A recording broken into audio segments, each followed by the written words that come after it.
Thank you, Mr. Airplane. Kitty!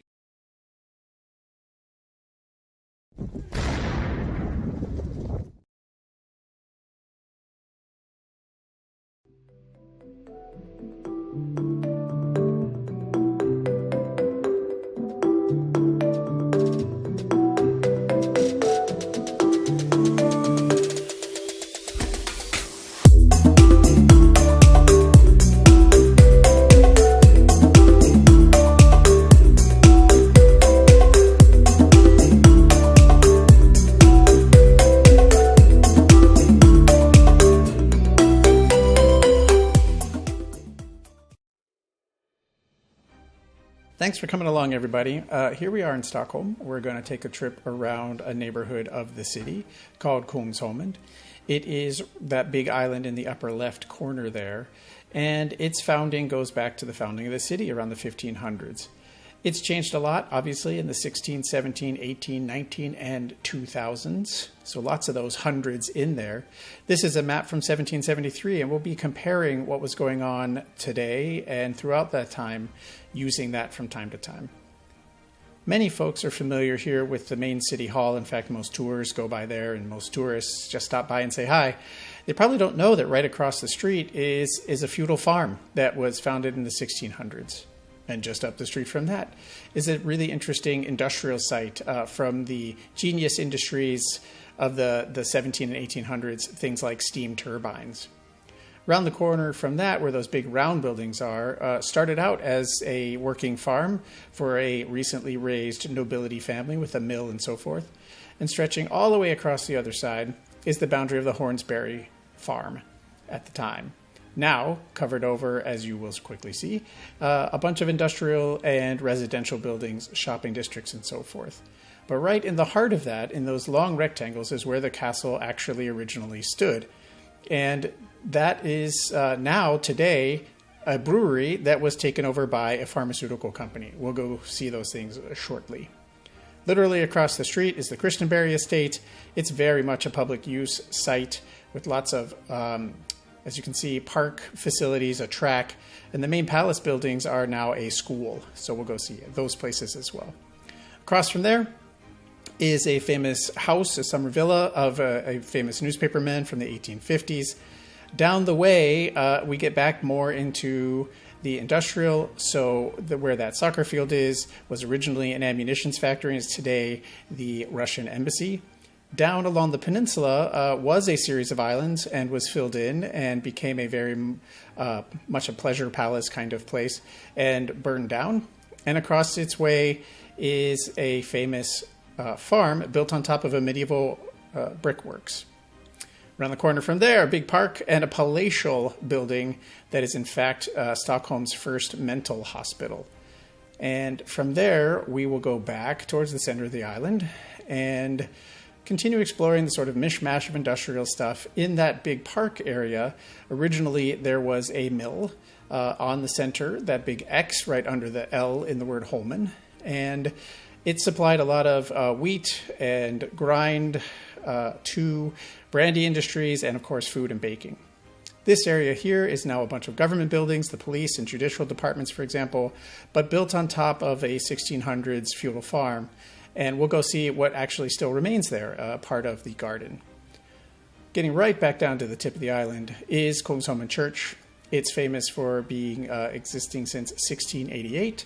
And as you can see, the dome and other things have been much the same since 1773. So we'll go take a look at that. Here, while the buildings themselves have not changed very much, in fact, the landscape around them has. The big eye-looking building was the Royal Mint, and as it spins under us here, the rest was the Glassworks area, and it was in fact on its own island. And then we'll wrap up right here on the Grubbensparken estate. And as you'll see, we'll go and see all these places all the way down on the ground. See you there. Hello, thanks for stopping by and joining us today for this little trip of Kungsholmen. Big old neighborhood in Stockholm, and we're starting out right across the street from the famous town hall. It's about 100 years old, and where the Nobel laureates get their meals when they are awarded the prize, course, it's awarded across over there. Having said that, this nondescript parking lot that you're looking at actually has a 400-year plus history, and that's what we're here for. It's in the signs. We're going to explore some areas around Kungsholmen today and show you things you may not have understood. What exactly this parking lot is like, I'm going to ask you to come along, well, a little bit of a long journey, and we'll come back to it. Just know we're going to span from basically the 1600s through the 21st century today. We're going to start with this little bridge over here, where you see today a stone arch. Originally, it was one of the longest floating bridges in the world. And what I'm standing on now is a lot of landfill. So it was filled in for the town hall, as I said, about 100 years or so ago. And that'll be a recurring theme. Where is the shoreline? Where was the shoreline? What were people doing there? And what they were doing here about 400 years ago was connecting with the neighborhood across there, Norrmalm, and in the distance, where the pink church tower is Gamlestan, the old town. That's where the royal palace is. And Kungsholmen here was another outer neighborhood where many feudal farms were granted, and the whole island then grew up around them. And this part, again, near the town hall, is among the more densely populated and farmed areas, and the other half, which is now full up, was very empty. And as we'll see through a series of historical photographs and our own visits, how that growing up happened. So join me, won't you?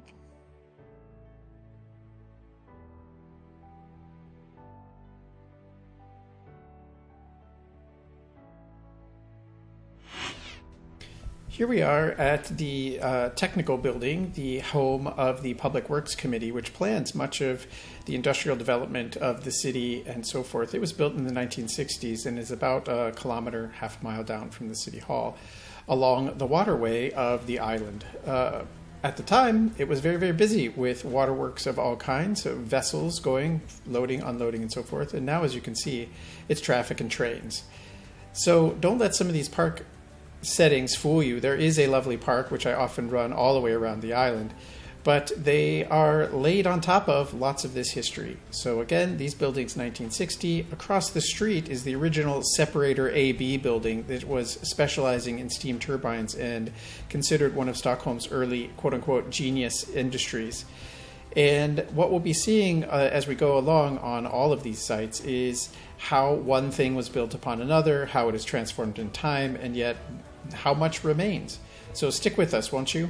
Let's go down the way to the Grubben farm, right in the border area of where things began to develop in the 1700s. So here we go.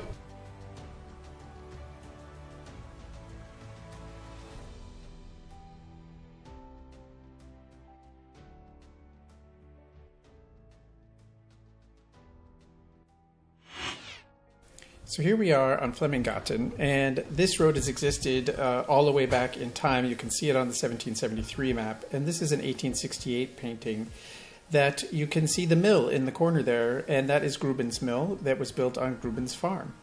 This site has been around, though, since about 1587, when there was a Dutch brick-making facility on the site.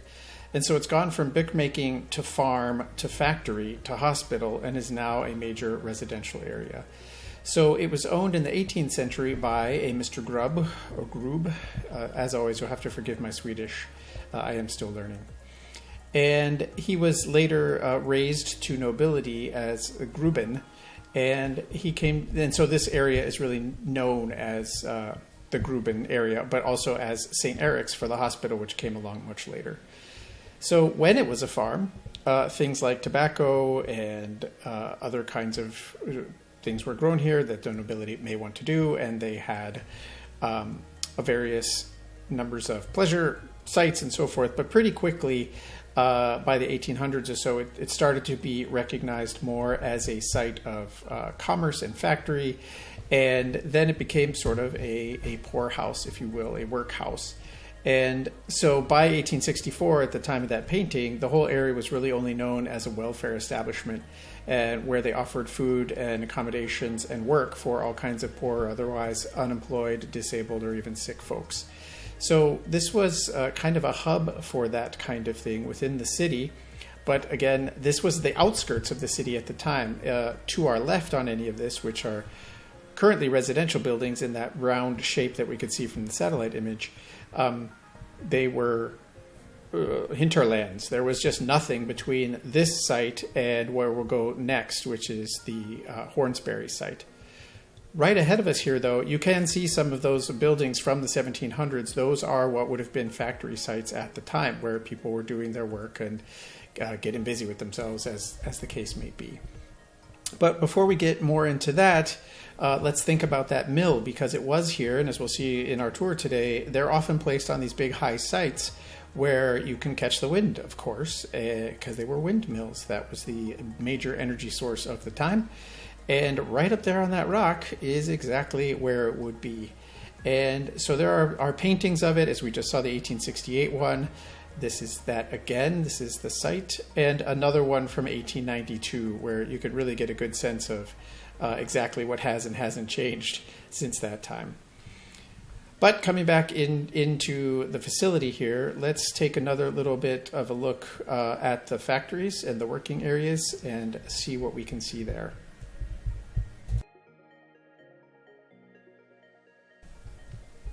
So as we do start coming back towards the center of the site here, again, those orange buildings on the right were the factory buildings. And in those late 1800s, going into the 1900s, this actually changed its name, and it was known as the Stockholm City's General Supply Facility, and or the Stockholm City Labor Facility. You got a quick picture there of what things were going on and what those factory buildings sort of were at the time, and you got a sense of the people who were working there. As we already mentioned, sort of the infirm, the sick, the poor, the unemployed.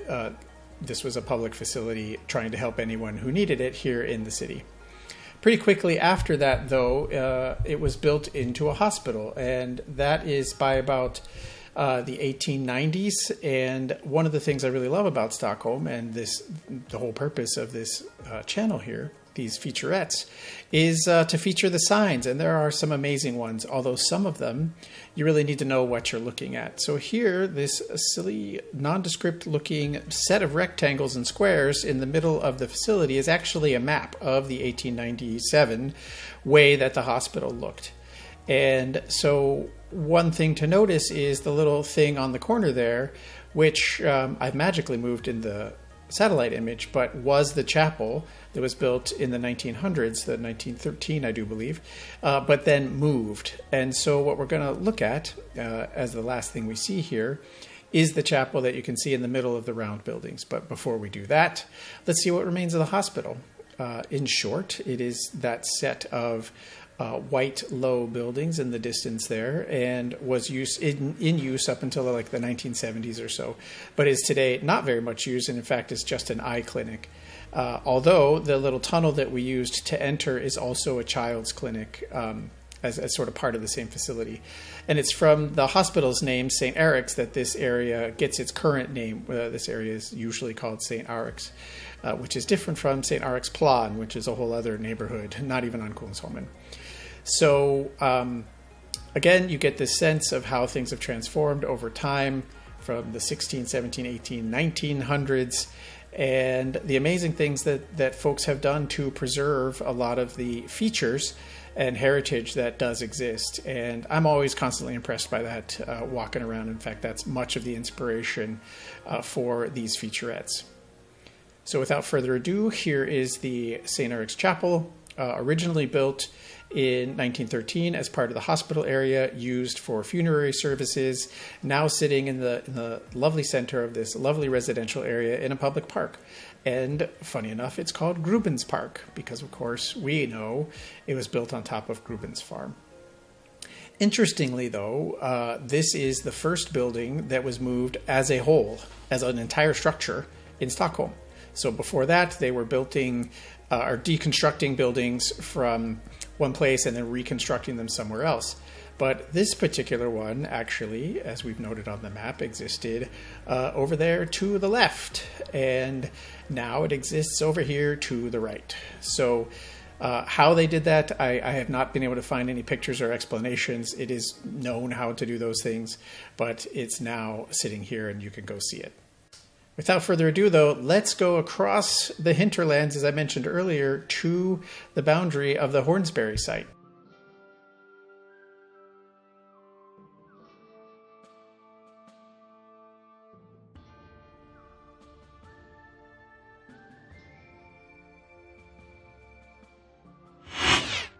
Welcome to Mariadal. This is originally the boundary area for the Hornsberg estate. This building you're looking at was the guardhouse on the border of the estate. Across the way there is Karlsberg Palace, a royal palace that is now an army camp. But this whole area was essentially used by the working people of the original manor farm.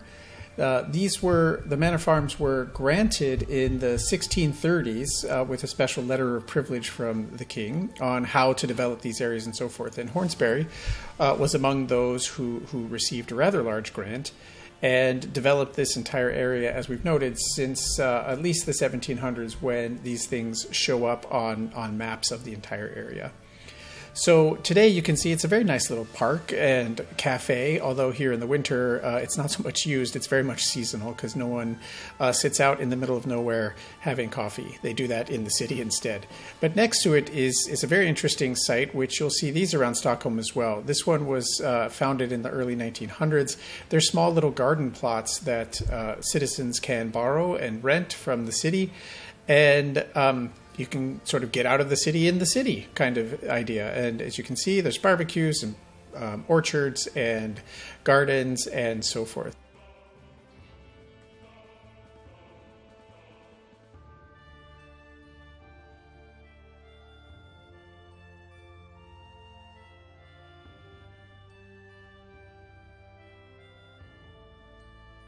So as I was saying, these little houses are a rather large garden plot, each plotted out into smaller plots by the city, established in the early 1900s, 1909 or so, on the Ore, or district, or feudal farm of Hornsberg here at the edge. I'm really only about 100 meters from where we started a minute ago, but this little set of red buildings here is often called Little Hornsberg. And while it did have some housing and workspaces and so forth, more famously, it was known as perdition. That is to say, a place where you might lose all your money to drink. That's right, it was an alehouse, a bar, a tavern. I don't know what you might want to call it, but you can see the sign right there, Little Hornsberg. And around the corner here, we can see the Karlsberg Bridge, which again connects to the castle across the water over there. So this whole area has been here and worked since the 1600s or so. Now these little red buildings are private residences, but what I like about it is, sure, you can go to Skansen, and I hope you do. It's got a lot of really cool buildings and farms and reconstructions of all these places from around Sweden, but you'll find these sites just right around the corner if you go out for a little walk. Just keep your eyes peeled. There's a whole lot to see. It's all in the signs, and especially if you're breaking Impossible.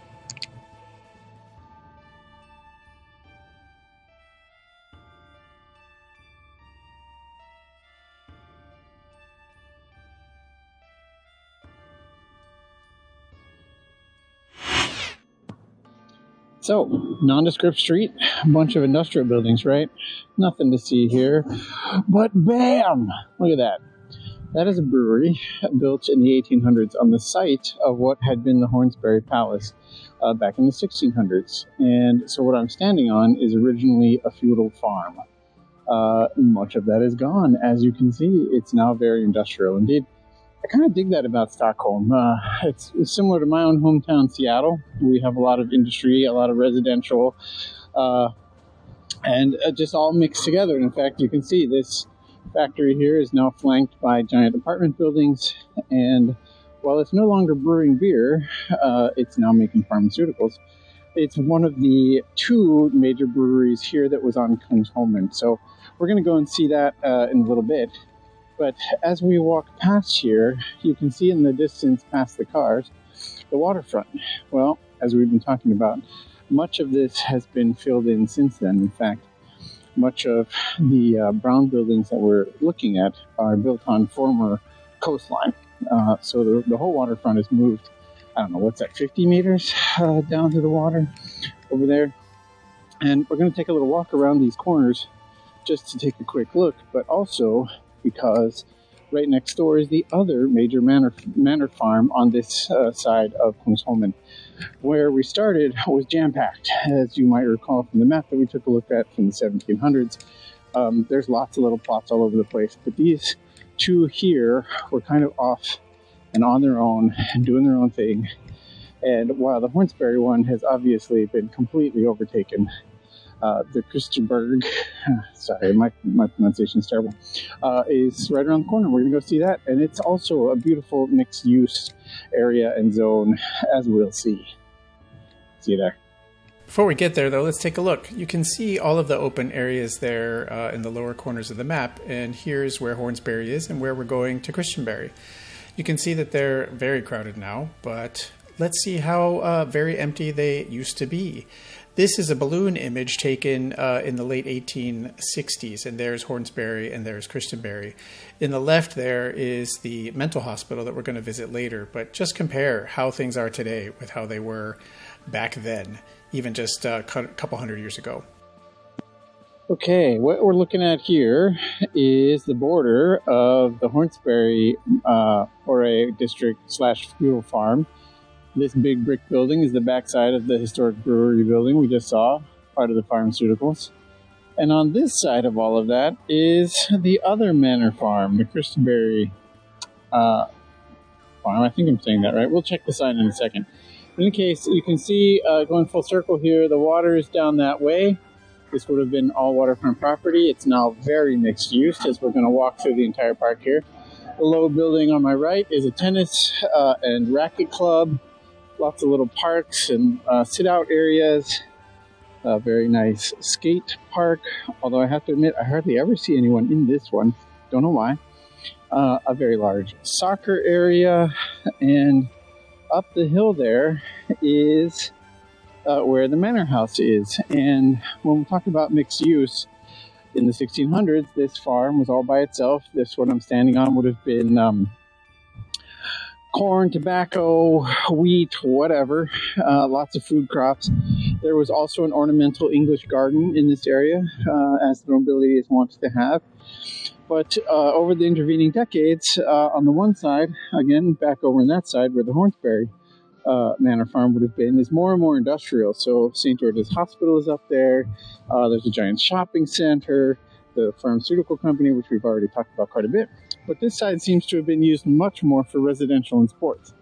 So up on the hill here, which was also part of the farm, you'll see lots of big residential buildings behind all the trees. So interesting, those trees. And as part of that, then, all of these sports facilities. And we're going to be careful crossing the street as we walk over here. Yeah, there we go, Kristineberg. I said it right, close enough. Might be a little hard to see in the bright sun on a wonderful winter's day. But here to the left is a very nice, very modern stadium, track stadium, which we'll take a peek at as we go by. And behind it, the manor house. So this portion here was, I believe, where the English garden was. That is to say, very organized plots of flowers and bushes and trees for strolling and sitting out and enjoying oneself. And behind it then was some of the orchards and other things which we'll see. So here's the modern stadium, as I mentioned. We're not going to go in there and forgive the bars, but it's really, really nice. I like to go running there and do my Magic Mile tests and other sorts of sprinting activities. On the right here, again, another kids play area. It's frequently called the Owl Park because there's a giant owl thing our climbing structure there that kids enjoy. And it's doubly fun because the manor house here is now a school. So we'll have to be careful and quiet, I guess, because it is school hours right now. So I'm just going to stroll past much of it.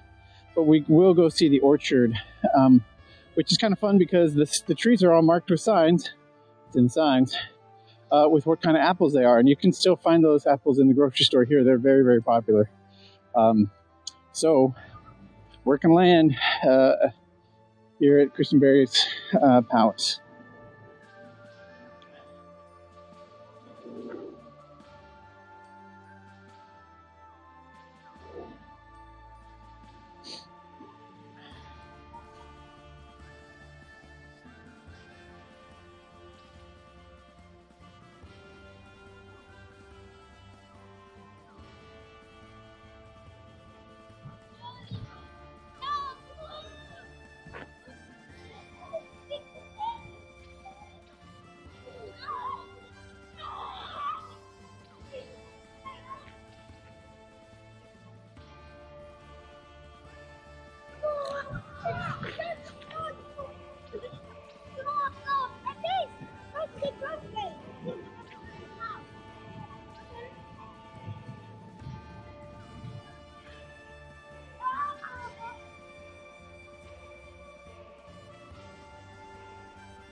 So, this portion of the program is going to be called A City in Construction. So the big dead-looking tree in front of us is known as the Burl Jarl. Burl Jarl. I don't know why that's so hard to say this morning. Burger Jarl Oak. It's around 800 years old, so it's at least as old as Stockholm. And you can see it's right here on the side of these giant over and underpasses. And just behind that is the giant crane building the city, and just beyond that is the giant shopping mall, and then down in the lower corner over there is the pharmaceutical building, which in the center of it is the brewery that we looked at just a little earlier. This is another portion, the edge of the Kristineberg Manor Farm, and many of the familiar signs are these rows of oaks that we're going to talk about more in a little bit. But what I love about this is this roadway, an old clover leaf that we're going to climb up on top of to take a look at, because while the Hornsberg site is completely overrun with manufacturing, residential, and so forth over the last 200 years or so, somehow this one has survived a little bit with some encroachment, but not full encroachment. So who can say? But just above the site, on the, I guess this is the eastern side, is this old interchange, which has been left here, and you can just walk around on it, which, I don't know about you, but I always find it kind of interesting, walking on abandoned roads. Clearly, if somebody felt it was important to put this here in the first place, but now it just sits here, and grows moss and things like that. So as the city grows over hundreds of years, parts get used, parts don't, and we're here to check them all out, I suppose. So again, back over to the Burger Jarl Oak, and we're going to swing around here, and you can see the low yellow buildings just below is Kristineberg Palace, the school now, and continue on our way up here along the road. And to be honest, I'm just not even sure what this connected to, but there is one small clue in that there's a giant road sign that is the symbol for historical locations and monuments and artifacts painted on the road. And we'll take a look at that before we then go see the orchard in the backside of the palace and get a little bit closer up view. I'm a little camera shy with all the kids around, so we probably won't do much on the front, but we'll make up for that later, maybe with some photos or some other things. But in case, you can see the bustling road at the end And how quiet and lonely this little spot is, eh?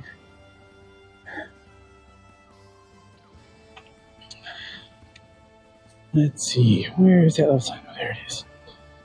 Just up the way here.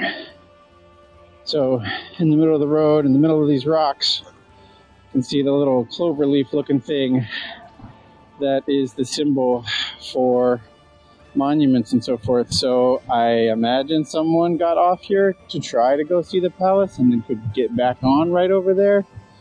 But I don't know. I haven't seen it on any old maps or anything. It's just here and kind of fun. So we're going to take a scramble down the hill between these residential buildings and go see the orchard. We'll see you there. So you can see in the middle of the frame there's a train signal on the light post, and there goes a train, hopefully. So where that train is, there's a road next to it. That has been there also since about the 1600s. That is the boundary of the Kristineberg site. You can see a bunch of modern residential buildings, and here is an ancient orchard. So these are all fruit trees. As I mentioned earlier, mostly apple and I think some pear. But what I love about it is there's signs on many of them explaining what kind of apple, what kind of pear, and one can readily see those out in grocery stores, clearly still very popular here in Sweden. And if we stroll by one over here, we'll just get a quick look. It's in Swedish, so if you're really interested, you'll have to translate it yourself later. But you can see here, this tree is labeled this kind, and it's also labeled with the Palace Park dedication. So let's see if we can find the other one that I'm thinking of, because I was able to actually enjoy some of these. They're a little pulpy, if you ask me. I prefer the really crispy kind, a gala, a honey crisp, something like that. But like I said, these others are very popular here. And if I don't get lucky enough to find one, well, I'll just slip in a photo as we go along. Oh, here's another one. This is not the one I was thinking of, but again, all of them are labeled. So let's quickly go over to this other one. Here we go. This is the one. A caro, I think is how you say it. These apples are everywhere. And I guess that's because farms like these for the last 400 years have made them popular. I did do a translation of that particular type. It does say it ripens in December. Clearly not here, but somewhere. And I can imagine why that would have been attractive. In any case, this is the backside of the Kristineberg Palace. I'm sure you can hear the kids still playing, so I'm going to remain respectful and not go do that right now. We'll try to get some other photos and things slipped in here.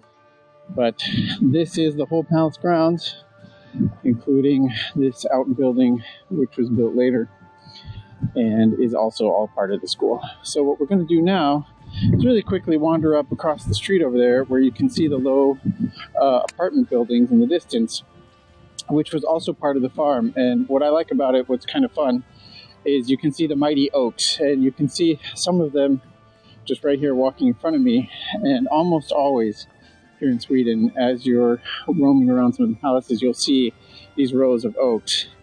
A very important tree for the navies, for royalty and whatnot. There were actually prohibitions for cutting down oak trees throughout Sweden and for much of the history. So you can always tell where the things were because the oaks were still there. Let's go see some. Okay, so here we have the reverse angle going on. Those little buildings now are the Kristineberg Palace. And here are the mighty oaks I was mentioning amongst all of these residential buildings. We have one mighty giant left standing, but can't be living, can it? I don't think so. But among this entire grove, you can see the very telling row of all of these very tall and old trees. And I'll set some photos in later because they stretch all the way down, and I don't think we're going to walk all the way down just in the interest of time. But thank you, Mr. Airplane. On the left, are a bunch of these, and you can tell the land is a little bit lower and a little bit flatter over there, and a little bit higher and a little bit taller on the right. And in the old maps, you can see that those are actually stone pinnacles and peaks, and that has been just now dynamited and built upon, and now it's all residential. But this was originally part of the manor farm. It was described as having a meadow, and this is said meadow, now mixed use. And if I may, in the background, that horizontal bit just under the sun is the road. Again, that was the traditional boundary for the farm. So one last look at our mighty friends, these rows of oaks. Flip around one more time at the reverse angle, and let's head on to our next site.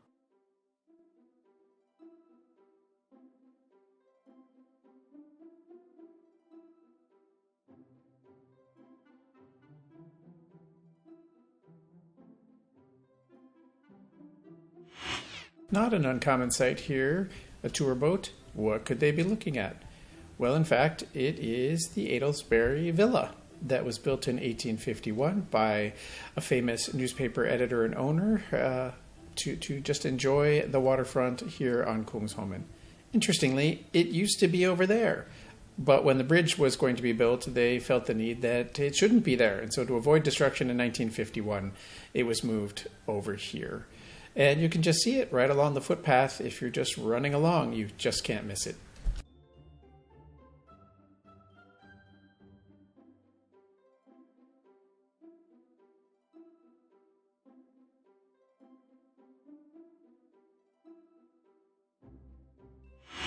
You're looking at the Russian embassy, but before that, it was the Maryburg ammunition factory. Again, a mishmash of industrial and idyllic sites here. We're really only about 500, maybe a kilometer from the Adolfsberg Villa that we just visited. And here, this site used to be a very busy industrial zone, and the pier is still here, as you can see right ahead of us, but now it is a scouting facility. But mostly people just use it, as you can see, for strolling, for running, for walking, for enjoying.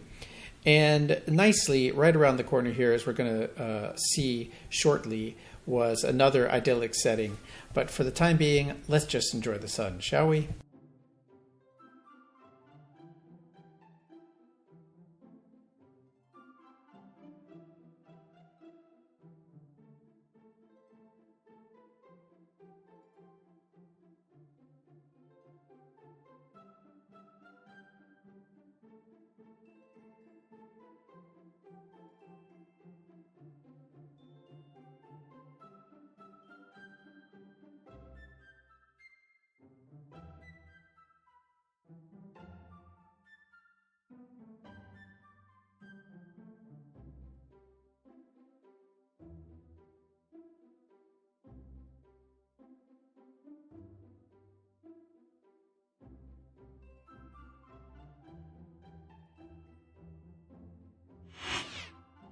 You're looking at the annex. It's really the only building to survive with any history here on the Smedsudden site.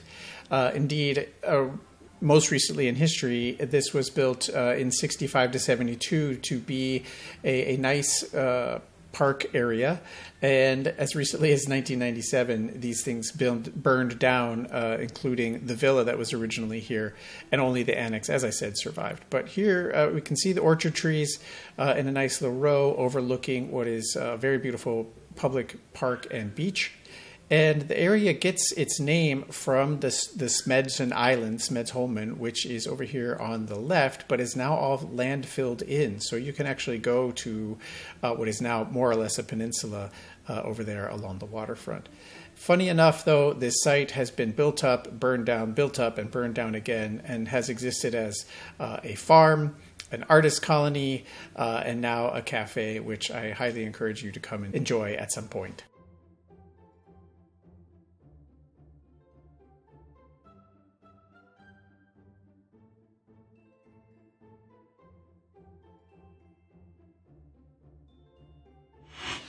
Back in the 1430s, there used to be a brickworks on this site, but as recently, as 1706, it was turned into a farm site. And while this building doesn't stretch back that far in history, it is currently a personal residence and people live there, so don't go disturb them. But nevertheless, you can see how close this site got to destruction when this bridge was built in the 1930s. And originally, the idea was to, in fact, destroy the farm, but then they realized neither did they have to move it, nor did they have to destroy it. It's just that the residents had to put up with, you can see, the bridge. And that's pretty interesting considering all the other choices that had to be made to connect all of the Stockholm Islands with all these varieties of bridges. But nevertheless, this site used to overlook quite a large farm area, and it was known for its farming and so forth until, again, around the 1930s when it was turned into the park that you can see and enjoy today.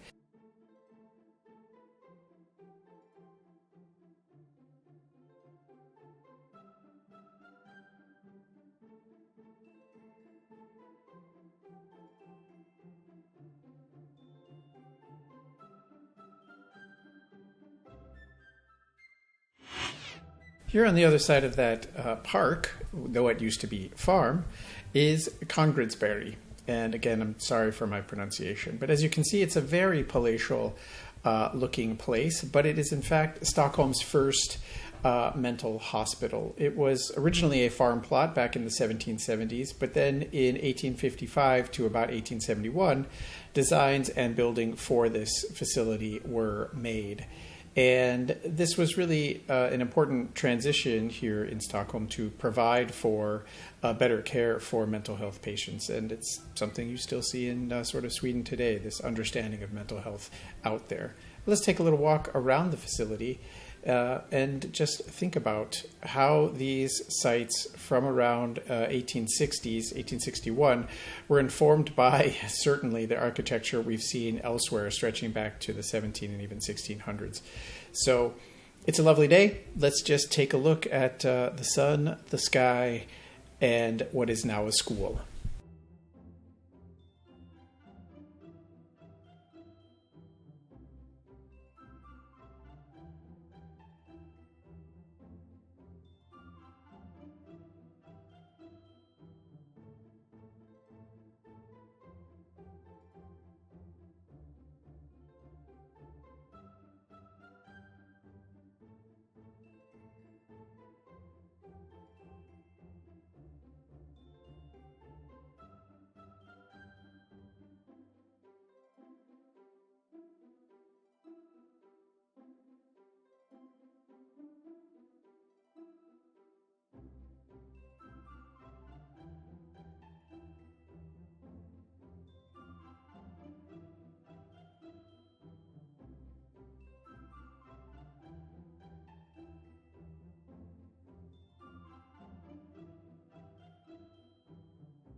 Now we're going to go down to the eastern central portion of the island, down near where that N is, just beside it. And here there was a mill built around 1793, and as you can see, it doesn't show up on this 1733 map, but later maps do show it, that little X in the center of the plot. It is no longer there, obviously, today, but there are many other interesting sites that we're going to go and see close up. Come along.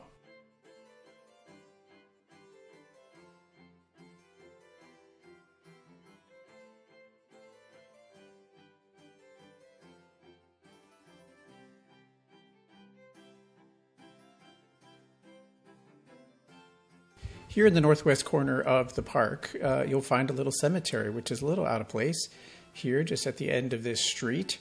But it's been here since 1787, when it was originally purchased for use by the Jewish community, and resulted from something of a split in that community at the time. Although the last burial did take place here in 1857, it obviously still exists, and you can visit it on the outside without any appointments or anything else, and you can make special appointments through city offices if you really, really want to for some reason. As we mentioned earlier, there was a mill site here as well, going back to 1793, and that was up on this tall point up here at the top of the park. And obviously for reasons of getting wind, as we've mentioned elsewhere. And fun little fact is that this was one of 4 main mills here on Kungsholmen, and we visited the first one over at Grubbens mill, and this one makes the second one called Kronobergsparken's mill. And that's because this little neighborhood, or this little area, got the Kronobergsparken name. In fact, this is Kronobergsparken, from a variety of sources. Folks aren't really sure. So apparently it comes from a Kronoberg family, obviously, who first originally had this land.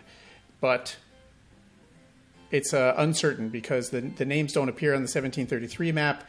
Some name it to the mill, but that wasn't built until 1793, but the name does appear on that 1733 map. In any case, one of those details, the roots lost in history. The way the park looks today, though, was laid out in 1866 as part of the overall plan of the city. And from here up until, I guess, somewhat recently, it was really seen as one of the best places. In any case, this is where the mill was, right here on the top of this hill. And you can see the little X marks the spot next to the M there, this geographic location.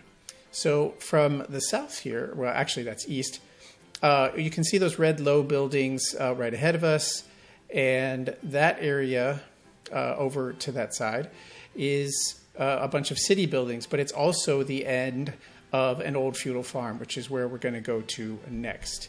So follow along, won't you?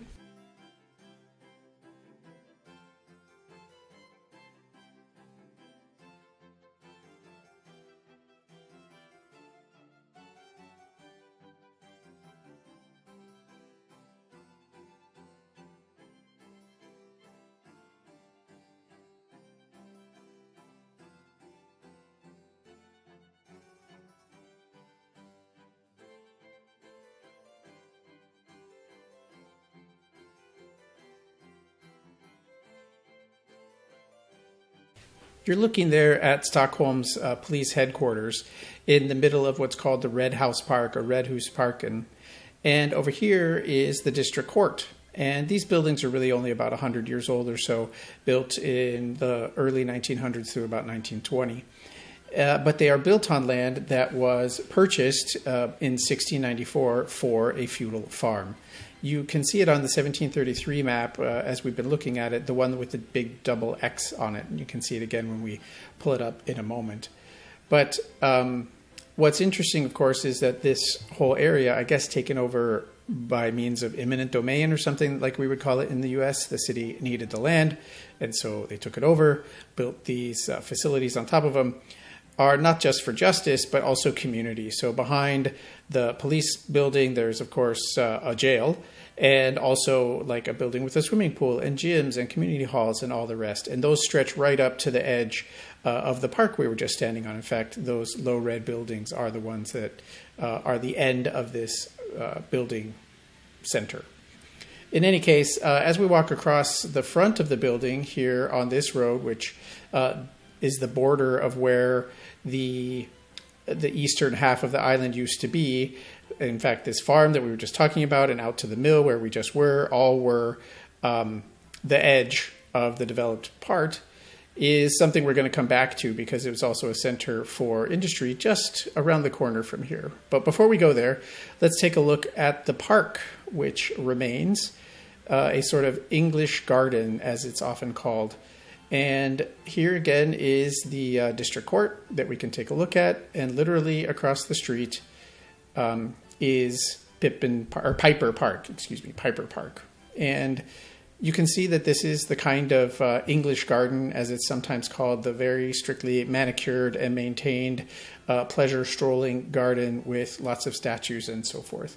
It's been owned since about 1807, and by a series of orders, they're called. So kind of like the Lions, or kind of like the Rotary Club or something like that, but local things. Here's an image that you can see that's posted actually on the outside as a sign stretching back to the 1700s. And you can see how little it has been changed and how tightly it has been maintained. And it really is just a kind of treat to go and walk by and peer through, although you can't really readily go inside. So again, those double X's, but now we're going to go down the street to a real industrial center that blossomed into, you guessed it, another hospital. So here is what's known as the old Garrison Hospital. It's not a hospital anymore. It's a set of government buildings. You can go there if you have things to take care of. But it was built on the barracks for the Light Dragoons, and later called the Horse Guards, in 1793, and built upon up until about 1911, when this building was built to house the hospital. And it took quite a few years to build. Apparently it was being built from 1816 to 1834.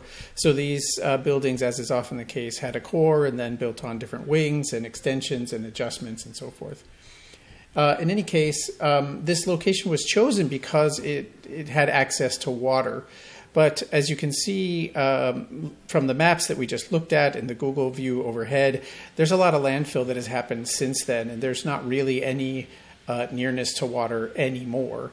But the orange houses that we're going to explore a little bit more in just a moment were basically alongside the water not that long ago, and that was important to them for their leather business. Before we go down there and take a look at those buildings and houses, just please do consider that this hospital was used up until around 1952, when it was considered part of St. George's or St. Goran's Hospital, which is a major hospital up on the hill here in Kungsholmen. But we haven't gone to go visit because there's not that many historical buildings there. And so you have to use a whole lot of imagination, which we're already sort of using a lot of. So we're going to stick to sites that we can at least see something that's old and interesting and connected to the depth of history here in the location. So as I was saying, as we walk down here, you can see the waterfront there. You can see these orange houses.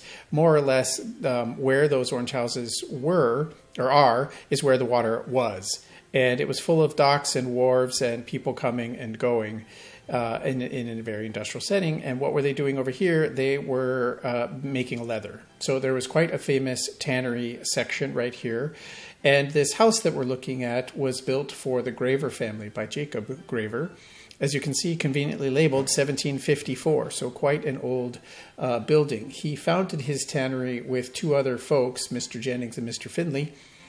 And most of these buildings on the left and the right, you can see, were used for making the leather and doing the tannery work. But the 1754 labeled building actually was his home, and it was habitable in 1755, and they had a household of apparently 18 people, so pretty darn big for 18 people. But I'm sure that was very convenient, and very little commute time to your work, I'm sure. So what's interesting is this little area is also established as early as 1640 as part of a city plan, and many tanners did settle in this area to do their work and live. And with easy access to water, one can readily imagine it. As an industrial center, it really did attract other businesses. And peering through the cracks there, you can see that bright red brick building kind of low on the horizon, as it were. And that itself was an exciting place that we're going to go to next, right around the corner.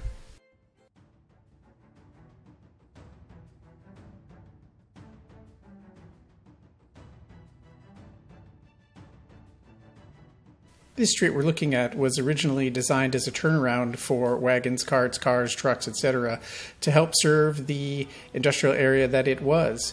This building here, as we mentioned a minute ago, was the St. Eric's Brewery. It was built in the early 1800s, and in 1870 put out a beer called St. Eric's. It was so popular they decided to to name the whole brewery after that.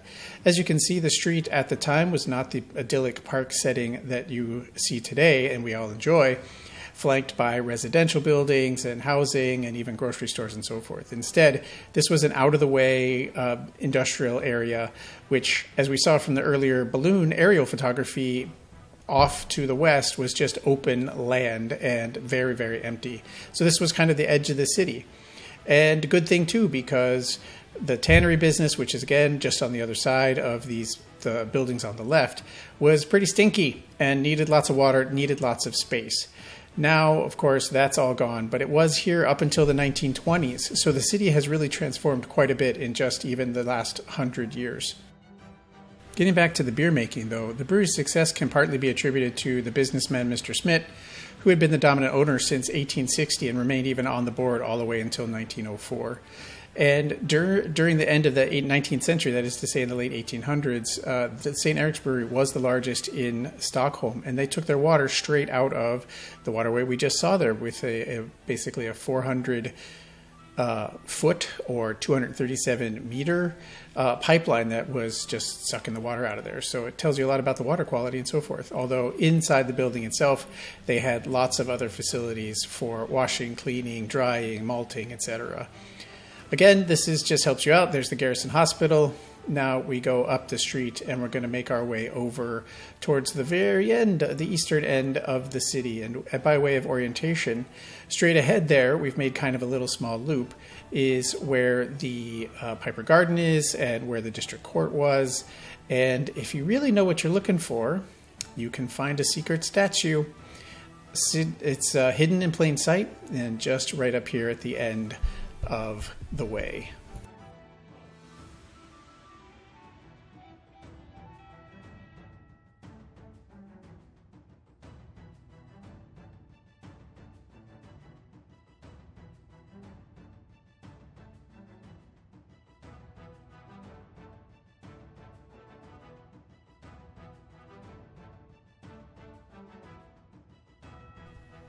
Kitty!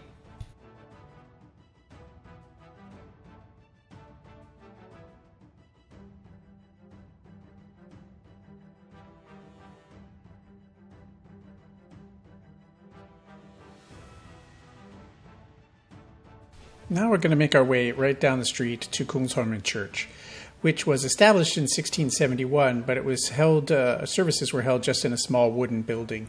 In 1672, an architect proposed the building, or akin to the building that you can see today.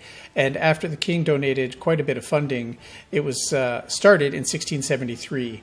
And then, due to complications, as do happen in many times in this kind of building, it was put off for about 10 years. And then it was picked up in 1685.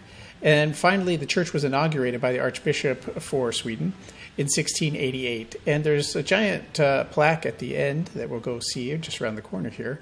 But in the meantime, we can see that other buildings, a similar poorhouse that we saw earlier, these sort of orange barn-style buildings that were provided for orphans, widows, unemployed, sick, infirm, and so forth, to give them some kind of means of support.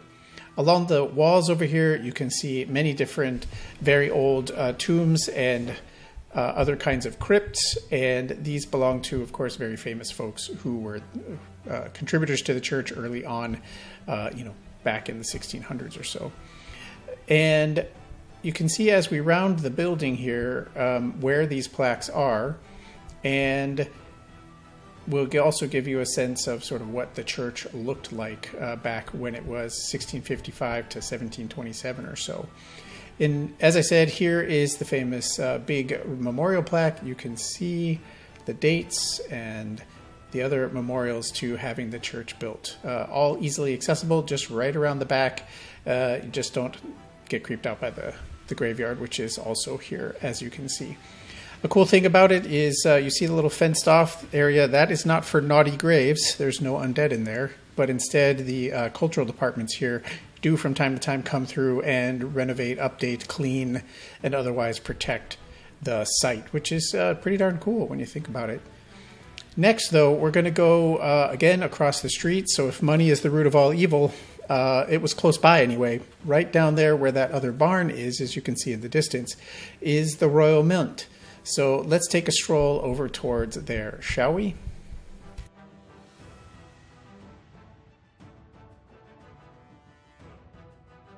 So here we are at the Royal Mint, nicely labeled as we walk through the main archway here. It's situated on the eastern side of Kungsholmen Island, really right across the street and around the corner from the town hall. Real easy to come see, open to the public, as you can see, but you have to use your imagination. The industrial heritage here goes back to the 1680s, when this was originally a manor farm and then became a blacksmith's forge, had textile printing works and dye works up through the 18th century, the late 1700s that is. And then in the early 19th century, the father of Swedish mechanical industry, another one of those geniuses, Samuel Owen, he established his mechanical workshop in this block. But then that block was taken over in 1847 by the Royal Mint and Inspection Works, and so the manor was adopted for industrial and official entertainment and residential purposes. The old wooden sheds were demolished, existing stone buildings were renovated, and a modern new workshop was constructed. So basically that barn building we just saw, as we've touched on several times. There behind us you can see the Kungsholmen Church. But back to the mint here, the coins were forged by the mint in the workshop here at the manor. And it was defended by the surrounding buildings, which of course was very important because they were storing lots of gold and silver and copper for all of those coins to be completed. And so you can still see traces of these things in these guardhouses and walls, which date back to that period. And anyone who has seen any of the videos I've made will recognize the gun slits. They're made for nicely defending the interior against the exterior. Hopefully by now it's not too strange that I'm standing in the middle of a parking lot and you've gotten used to using your imagination a bit. What I'm standing on back in history would have been water. In fact, I would have been, up to, who knows, right about here, I'd say, in water. And what was next to me here was an island. The landfill for this started in the 1680s as part of the 1640 city plan and welcomed the glassblowing industries from Södermalm, the island to the south, here to Kungsholmen.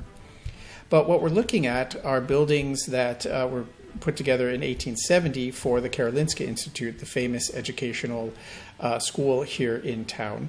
And by that period, most of the land had just all been filled in, and this was barely a peninsula today. In fact, it's many meters from the water. But it still maintains a connection to the Karolinska Institute. When the PhDs get their caps at the City Hall right next door, they get quite the famous salute.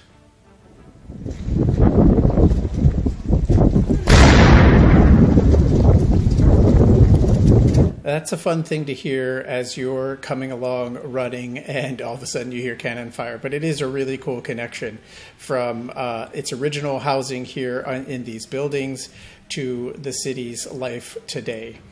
And so all of these buildings around us here were part of the industrial and educational heritage here in Stockholm. But we're going to wrap up our tour across the street. Here we have the reverse angle. That's the Karolinska buildings we were just looking at, and here is the City Hall, where many tourists stop. Across the street is this nondescript white building, white archway that reads Royal Hospital. And I highly recommend coming over and take a look because under your feet is a feudal nobility farm that stretches back to the 1600s. In fact, it was granted in 1674, the year after the recently raised Grubbensparken became a baron. Since then, though, it became a hospital known as the Seraphim Knights Hospital. In fact, if you look carefully on that building there in the corner, that is it. But before we go there, we will notice that this sign here says 1792, although the gate was moved here into this position in 1928. Nevertheless, these are artifacts that remain of the farm, of the hospital, and of the location, which you can readily just hop across the street and take a look at. It's well worth a walk through the park. And as you do walk around the park, you might enjoy knowing that the white building here is where the original manor house was and is. Portions of that building do exist today.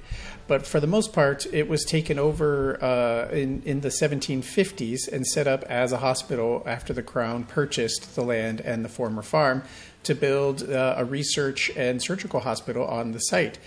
And from then, it was really seen as the Royal Seraphim Hospital and was linked to the Karolinska Institute and had been really part of their whole operation and education facility since 1910.